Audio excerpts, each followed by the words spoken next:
इन दिनों digital arrest के बारे में काफ़ी कुछ सुनने को मिल रहा है। आजकल बहुत सारे साइबर ठग के द्वारा डिजिटल अरेस्ट के द्वारा करोड़ों रुपए की ठगी की गई है। हद तो तब होगी जब एक महिला को फ़ोन करके ये कहा जाता है कि उसकी बेटी एक सेक्स एक्ट में पकड़ी गई है, जिसे सुनकर उस महिला की मौत हो जाती है।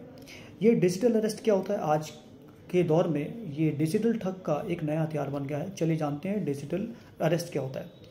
डिजिटल अरेस्ट बेसिकली किसी भी शख्स के द्वारा किसी भी गलतफहमी को पैदा कर उसको डर भय दिखाकर उससे पैसा ऐंठना अथवा साइबर क्राइम में या साइबर अपराध में उसे शिकार बनाने को हम डिजिटल अरेस्ट बोलते हैं।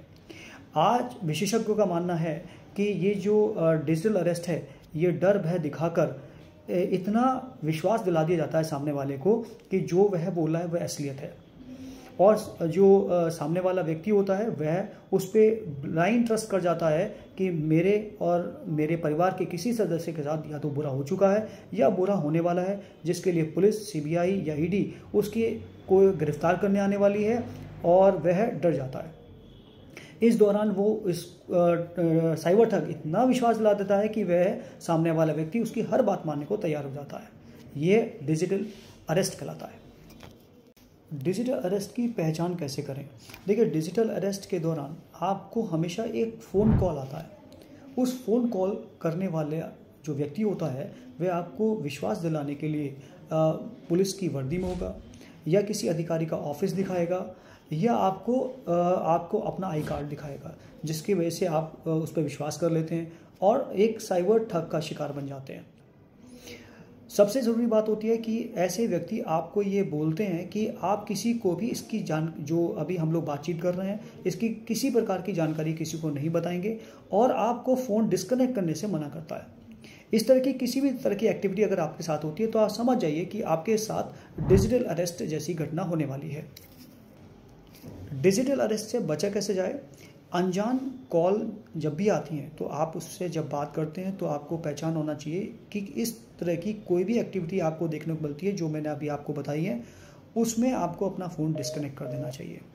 और आधिकारिक जो वेबसाइट्स होती हैं उसके फ़ोन नंबर्स होते हैं, उसी के द्वारा उसको चेक कर लेना चाहिए कि जो फ़ोन कॉल्स आई हैं वो वेरीफाइड है या नहीं है, यानी कि आपको अपना वेरीफाई करना है।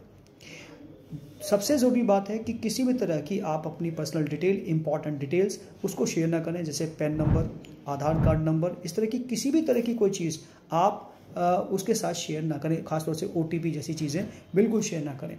ये तरीके होते हैं डिजिटल अरेस्ट से बचने के लिए। सिंपल सी बात है, डिजिटल अरेस्ट जैसी कोई भी क्राइम, किसी प्रकार क्राइम हमारी कानूनी प्रक्रिया में नहीं आता। इससे बचने के लिए आपको अवेयर ही रहना पड़ेगा, जिसके बारे में मैंने आपको डिटेल में बताया।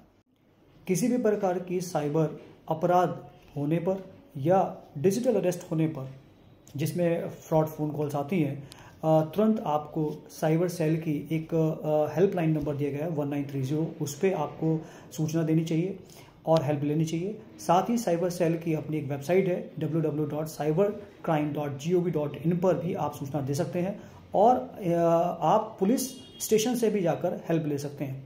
Thank you very much.